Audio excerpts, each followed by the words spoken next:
Shalom anak-anak hebat semua. Apa kabar kalian pada hari ini? Pasti sehat, pasti semangat, pasti luar biasa tentunya ya. Nah, kita semua sudah menikmati liburan kemarin ya. Nah, sekarang kita belajar kembali. Nah, hari ini anak-anak yang belajar dari rumah, Mem April akan kirimkan video pembelajaran buat kalian ya. Nah, hari ini sebelum kita mulai pembelajaran kita akan berdoa. Semua lipat tangannya, tutup matanya, kita berdoa.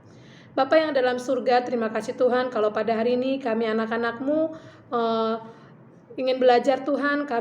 Tuhan berikan kesehatan, nafas kehidupan di pagi hari yang cerah ini. Kami bersyukur ya Bapa. Dan saat ini Tuhan kami mau belajar Tuhan. Tuhan tolong kami agar kami boleh mengerti akan apa yang dijelaskan oleh guru kami ya Tuhan dalam pembelajaran pada hari ini. Tolong kami Tuhan agar kami boleh semakin mengerti akan firman Tuhan. Agar kami boleh semakin bertumbuh, berakar dan berbuah di dalam kehidupan kami Tuhan.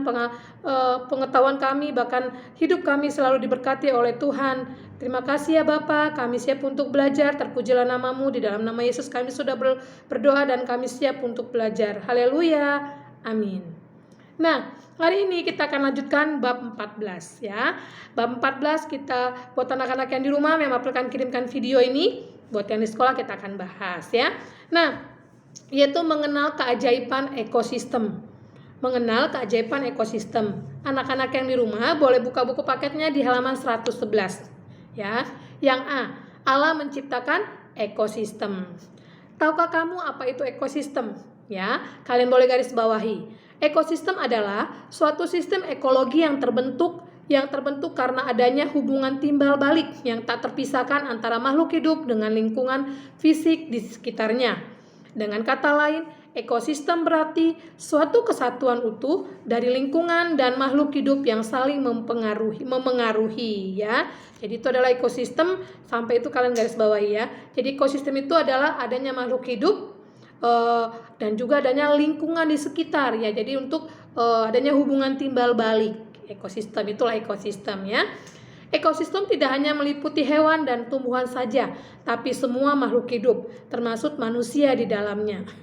Keberadaan ekosistem di bumi ini memerlukan salah satu ciptaan Tuhan. Tuhanlah yang menciptakan ekosistem. Dari sini kita bisa belajar bahwa Allah memperhatikan segala sesuatunya secara rinci, secara detil ya. Bahkan hal-hal terkecil sekalipun, Ia sudah mengatur semuanya dengan baik adanya. Nah, ini lihat ya, contoh ekosistem di sini ada. Ini ada apa aja? Ada kolam gitu ya, ada perairan, terus ada tumbuh-tumbuhan di sekitarnya, tumbuh-tumbuhan air, ada binatang-binatang di darat, di udara juga ada gitu. Inilah adalah ekosistem ya. Allah tidak menciptakan manusia, hewan dan tumbuhan begitu saja. Ia menempatkan tumbuhan dan binatang yang saling membutuhkan dalam satu lingkungan. Semua Ia tempatkan dan atur di tempat yang tepat. Semua yang Tuhan ciptakan, baik tumbuhan, hewan maupun manusia, mempunyai peran masing-masing di alam semesta ini. Peran tersebut sangat mendukung keadaan ekosistem yang ada. Ya, bisa kamu bayangkan jika di bumi ini tidak ada hewan ataupun tumbuhan, pasti yang terjadi adalah kekacauan. Tuhan menciptakan semuanya secara teratur. Ia memulai karya penciptaannya dengan menciptakan langit dan bumi beserta petang dan pagi. Lalu Ia menciptakan tumbuh-tumbuhan yang berbiji, hewan yang hidup di darat dan di laut. Kemudian Tuhan menciptakan manusia pada hari yang terakhir atau pada hari yang ke-6. Semua yang Tuhan ciptakan dikelola secara baik dan penuh tanggung jawab oleh manusia. Dalam Kejadian 1. Hal ini bertujuan agar ekosistem alam berlangsung dengan baik. Nah, jadi pada saat Allah menciptakan, kita sudah belajar ya, kalian sudah belajar dari kelas 1, bagaimana Allah menciptakan dunia ini begitu sangat baik, begitu sangat sempurna sekali gitu ya. Dimulai dari penciptaan langit dan terang dan gelap, cakrawala, tumbuh-tumbuhan, hewan, bahkan yang terakhir manusia. Coba kalian bayangkan, kita di bumi ini hanya ada kita manusia. Tidak ada hewan, tidak ada tumbuhan. Wah, sangat panas sekali, sangat gersang sekali kalau tidak ada tumbuhan. Kalau musim hujan terjadi nih, ada geluduk. Biasanya memang April ini suka takut kalau di rumah ya. Dar gitu, kalau tidak ada pohon-pohonan, itu yang ada kita ketakutan gitu ya. Dan yang ada tidak ada yang nahan tanah ini, tidak ada tumbuh-tumbuhan, maka akan terjadi banjir, longsor di mana-mana ya. Yang kedua, kalau tidak ada tumbuh-tumbuhan, apa yang kita makan? Daging apa yang kita makan gitu ya. Makanya apa yang kita makan? Masa kita makan apa dong ya? Memang coba bayangin dulu ya, kalau tidak ada hewan, tidak ada tumbuh-tumbuhan, tidak ada sayur-sayuran yang kita makan, tidak ada daging-dagingan yang kita makan ya. Jadi sangat sengsara sekali, dan ini ekosistem di bumi ini akan kacau. Makanya Allah menciptakan semuanya dengan begitu baik, dengan begitu indah. Allah menciptakan tidak dengan tidak hanya memikirkan ketika menciptakan itu aku mau menciptakan tumbuhan aja deh, nggak usah ada manusia, enggak. Tapi ketika Allah menciptakan, Allah sudah mengatur, menata hari pertama apa yang akan diciptakan sampai hari terakhir, agar ekosistem di bumi ini boleh berjalan dengan baik. Seperti yang kalian ini contoh ekosistem. Ada ini mungkin danau kali ya. Ada danau kecil, ada tumbuh-tumbuhannya, ada hewannya, lengkap di sini ekosistemnya ya. Jadi kita saling membutuhkan. Oke? Nah, mengapa ekosistem dibuat Tuhan? Agar ekosistem di bumi ini berjalan dengan baik ya. Oke, yang selanjutnya kita akan bahas, kalian lihat di halaman 112. B, ekosistem darat tempatku berada. Nah, kita ini ada di darat ya. Ini namanya ekosistem darat ya. Kalian lihat gambar di samping. Ada lihat gambar rusa ya. Terus padang rumput, itu padang rumput ada tumbuh-tumbuhan juga. Nah, gambar di samping memperlihatkan kepada kita salah satu bentuk ekosistem di daratan. Di sana terdapat rusa, rumput, pohon, dan kerbau. Oh, kerbau ini bukan rusa sayang. Salah, memang April. Rumput menjadi makanan utama untuk rusa dan kerbau. Oh iya, ada rusa juga, ada kerbau juga. Oh iya, ini ada kerbaunya, ada rusanya ya.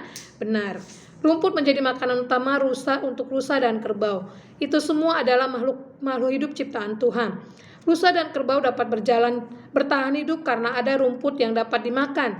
Jika tidak ada rumput, rusa dan kerbau tidak dapat bertahan hidup. Begitu sebaliknya, apabila kerbau dan rusa tidak memakan rumput, rumput akan terus bertambah dan menjadi perusak dalam ekosistem. Hewan-hewan di atas dapat menjadi penyedia makanan dan juga pemangsa.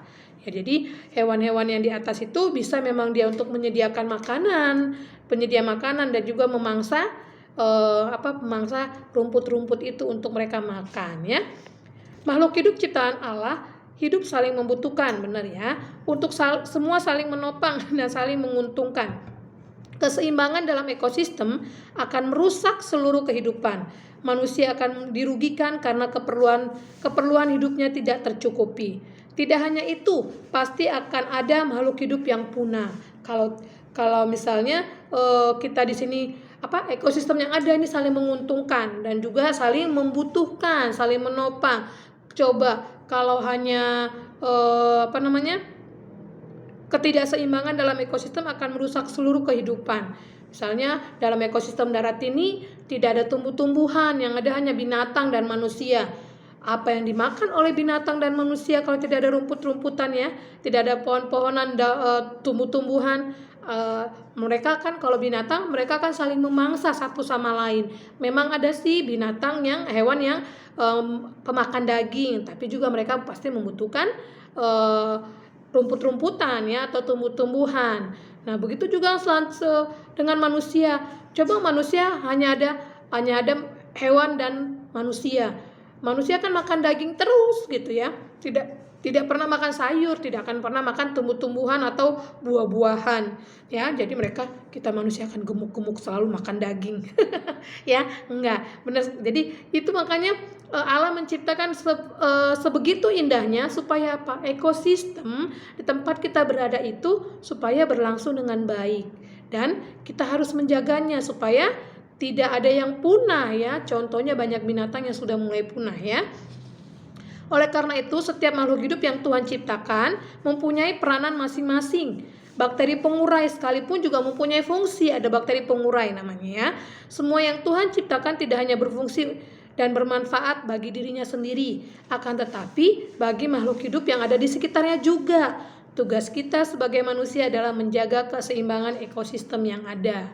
Jadi kita harus sebagai manusia harus menjaga keseimbangan ekosistem yang ada ya. Jadi Tuhan menciptakan manusia, hewan, tumbuhan itu tidak hanya untuk dirinya sendiri. Nah, jadi tidak hanya bermanfaat untuk dirinya sendiri, bahkan bakteri yang sekecil sekalipun Tuhan ciptakan ada fungsinya gitu ya, ada manfaatnya untuk bukan hanya untuk dirinya tapi juga untuk manusia bisa, untuk tumbuhan bisa, binatang yang sekecil sekalipun ya. Jadi semua yang Tuhan ciptakan di muka bumi ini baik adanya dan memang Tuhan ciptakan untuk menjaga ekosistem kita ya.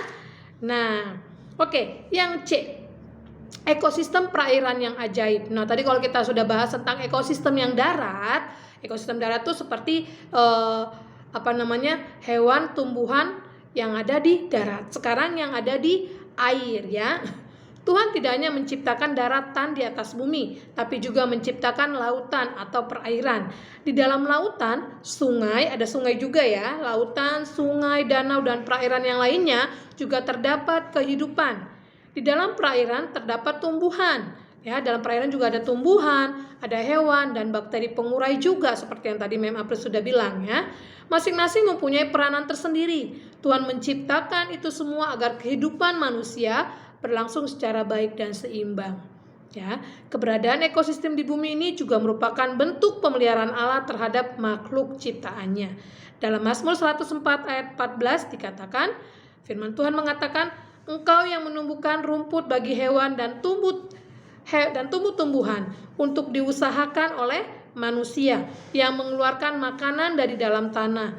Manusia diberi akal budi untuk mengelolanya dengan baik dan penuh tanggung jawab. Jadi Tuhan tidak hanya menciptakan rumput buat hewan-hewan dan tumbuhan gitu ya, tapi ada gunanya juga untuk manusia. Jadi manusia yang mengusahakannya, karena dalam tanah itu akan mengeluarkan makanan dari tanah. Jadi manusialah diberikan Tuhan akal budi untuk mengelola dengan baik dan bertanggung jawab. Kalau yang seperti penebangan hutan liar, apakah itu bertanggung jawab? Tidak. Membuang sampah dengan sembarangan, apakah itu bertanggung jawab? Tidak. Jadi kita harus melakukannya secara bertanggung jawab ya. Nah, oke, setelah kita tadi belajar ekosistem perairan, kita akan belajar tujuan Allah menciptakan ekosistem. Apa sih tujuan Allah menciptakan ekosistem bumi ini? Nah, tujuannya yang pertama, semua ciptaannya dapat berkembang biak. Agar semua ciptaannya dapat berkembang biak. Kalian stabilo ya, atau garis bawahi yang bergaris tebal itu ya. Tuhan menciptakan ekosistem agar semua makhluk hidup dapat berkembang biak. Berkembang biak artinya bertambah banyak ya. Semakin berkembang, semakin bertambah. Dalam Alkitab dikatakan bahwa manusia haruslah berkembang biak untuk memenuhi bumi. Sebab bumi ini memerlukan manusia untuk mengolah sumber daya alam dan menjadi mitra atau rekan sekerja Allah di dunia ini. Akan tetapi bagi hewan dan tumbuhan berkembang biak itu juga penting. Hewan dan tumbuhan juga memenuhi bumi seperti yang telah Tuhan firmankan dalam kitab Kejadian pasal 1. Jadi tujuannya adalah agar semua ciptaan Tuhan ini dapat berkembang biak. Seperti firman Tuhan yang mengatakan bahwa manusia adalah rekan sekerja Allah. Mitra itu adalah rekan sekerja gitu ya. Jadi Tuhan menciptakan manusia agar apa yang ingin Tuhan pikirkan, apa yang ingin Tuhan lakukan di tengah-tengah dunia ini, manusialah yang menjadi mitranya, menjadi rekan sekerjanya, yang melakukannya ya, yang melakukan apa yang menjadi Tuhan inginkan buat dunia ini. Manusia Tuhan sebenarnya menjadi rekan sekerja, menjadi teman buat Allah ya. Nah, jadi manusia yang mengelola sumber daya alam dan manusia juga yang akan melestarikan ciptaannya Tuhan itu ya. Dan hewan dan tumbuhan juga memenuhi bumi karena ciptaan Tuhan itu baik adanya. Oke? Yang kedua, saling menjaga dan memelihara alam semesta. Yang kedua, tujuan Allah menciptakan ekosistem saling menjaga dan memelihara alam semesta. Masing-masing makhluk hidup dan seluruh ciptaan Tuhan mempunyai tugas dan peran. Ya, masing-masing punya perannya apa, manusia apa, hewan apa, tumbuh-tumbuhan apa, bahkan benda-benda penerang apa, cakrawala apa, semuanya punya peranan masing-masing. Hewan dan tumbuhan mempunyai peran sebagai penyedia makanan. Kalian boleh garis bawahi. Manusia diberi mandat dan tanggung jawab untuk mengolah bumi beserta isinya. Jadi, hewan dan tumbuhan perannya menjadi penyedia makanan, karena dari mereka lah manusia dapat makan gitu ya. Kalau tumbuhan sayur-sayuran, buah-buahan itu tumbuhan. Kalau hewan daging-daging, ikan-ikanan itu menjadi sumber makanan manusia ya. Manusia itu apa mandatnya, tanggung jawabnya? Untuk mengelola bumi beserta isinya. Yang ketiga, membentuk suatu simbiosis ya. Allah menciptakan ekosistem agar kehidupan tetap berjalan. Persediaan makanan terus ada sehingga terjadi keseimbangan di alam semesta. Ketergantungan manusia di antara setiap makhluk hidup disebut simbiosis. Kalian garis bawahi. Apa sih simbiosis itu? Simbiosis adalah ketergantungan di antara setiap makhluk hidup. Jadi manusia bergantung kepada hewan, manusia bergantung kepada tumbuhan. Begitu juga dengan hewan. Hewan bergantung kepada manusia untuk memberi makan, hewan bergantung kepada tumbuhan untuk penyedia makanannya. Tumbuhan memerlukan hewan untuk memakan dia. Tumbuhan membutuhkan manusia untuk disiram, untuk dirawat. Jadi saling ketergantungan. Ini adalah simbiosis ya. Tidak ada satu makhluk hidup pun yang bisa menghidupi dirinya sendiri. Nggak bisa. Tumbuhan bisa tumbuh sendiri dengan begitu saja. Tidak bisa. Mereka pasti memerlukan air. Ya, mereka membutuhkan namanya sinar matahari. Mereka butuh namanya yang dirawat manusia gitu ya, dipindahin, diberikan pupuk dan segala macam. Begitu dengan hewan. Mereka bisa mereka memakan temannya sendiri, saling memakan gitu ya. Tapi ketika apakah mereka tidak dikelola? Apakah mereka menjadi satu makanan hidangan yang enak? Tidak. Jadi saling membutuhkan ya. Tidak bisa menghidupi dirinya sendiri. Hewan butuh makanan dari manusia seperti ayam, butuh namanya nasi atau pakan ayam gitu ya. Jadi semuanya makhluk di bumi ini saling membutuhkan. Tidak ada yang bisa menghidupi dirinya sendiri, saling tergantung ya. Nah, oke. Nah, yang menjadi tugas kalian anak-anak, kalian lihat di halaman 112. Halaman 112 itu ada artikel tentang populasi harimau Sumatera yang hampir punah. Itu kalian baca, terus yang menjadi PR kalian itu lihat di halaman 114, nomor 2, 3, dan 4. Itu kalian kerjakan di buku paket, itu menjadi PR kalian. Jadi PR kalian, terus yang menjadi PS kalian, lihat di halaman 116, mewarnai itu PS-nya, warnai ekosistem yang ada di gambar ini. Ini namanya ekosistem ya. Itu saja yang menjadi tugas kalian. Nah, yang menjadi kesimpulan kita pada hari ini adalah semua alam ciptaan Tuhan baik adanya. Tuhan menciptakan begitu baik. Bahkan Tuhan menciptakan ekosistem yang ada di bumi ini, baik itu ekosistem darat maupun perairan atau laut gitu ya. Nah, jadi tujuan Allah menciptakan ekosistem ini agar manusia, semua makhluk ciptaannya berkembang biak. Kita harus menjaga, kita harus melestarikan, memelihara agar tetap terjaga dengan baik. Tidak ada hewan, tidak ada tumbuhan yang punah karena ulah manusia. Kita adalah orang-orang yang bertanggung jawab. Jadilah dari hal kecil kita bisa lakukan. Contohnya apa, Mem? Menjaga lingkungan sekitar kita, tidak membuang sampah sembarangan, dan lain sebagainya yang bisa kita lakukan. Oke? Nah, cukup di sini saja pembelajaran kita pada hari ini. Biarlah kita belajar semakin mensyukuri apa yang sudah Tuhan berikan dalam kehidupan kita. Oke, untuk mengakhiri pembelajaran kita pada hari ini, tugas kalian sekali lagi memang pertekankan PR-nya halaman 114 itu nomor 2, 3, dan 4. Kalian baca dulu artikel populasi harimau Sumatera itu, baru kalian kerjakan. Halaman 114 itu menjadi PR, dan PS-nya di halaman 116 itu mewarnai. Kalian kirim ke GCR agamanya Mem April ya. Oke. Nah, sampai di sini saja pembelajaran kita pada hari ini. Biarlah pembelajaran hari ini menolong kita semakin mengerti. Oke. Sebelum mengakhiri pembelajaran, kita berdoa dulu. Bapak yang baik, terima kasih kalau hari ini kami sudah boleh belajar diingatkan. Kami sebagai ciptaan Tuhan, manusia yang diberikan mandat tanggung jawab untuk memelihara, menjaga, mengelola ciptaan Tuhan. Ajar kami Tuhan untuk melakukannya mulai dari kecil ya Tuhan, agar ekosistem baik di darat, di laut boleh tetap terjaga ya Tuhan di muka bumi ini, agar kami pun makhluk hidup ciptaan Tuhan boleh senantiasa menikmati apa yang Tuhan sudah berikan dalam kehidupan kami ya Tuhan. Terima kasih Tuhan buat pembelajaran pada hari ini. Berkatilah anak-anak-Mu, berikanlah kecerdasan, kepintaran hari lepas hari. Juga berkati kehidupan mereka Tuhan, jadikan mereka anak yang takut akan Tuhan, anak yang mau dengar-dengar akan kedua orang tua mereka ya Tuhan. Berkati juga Tuhan papa mama mereka yang bekerja maupun yang mendampingi mereka belajar, apapun yang dikerjakan kedua orang tua mereka buatlah berhasil Tuhan. Dan Tuhan selalu yang memberkati seluruh kehidupan orang tua anak-anak-Mu ini ya Tuhan. Terima kasih Bapa, di dalam nama Yesus kami sudah berdoa. Haleluya, amin. Oke, selamat belajar, tetap semangat, jangan lupa berdoa. Tuhan Yesus memberkati kalian semua. Bye-bye.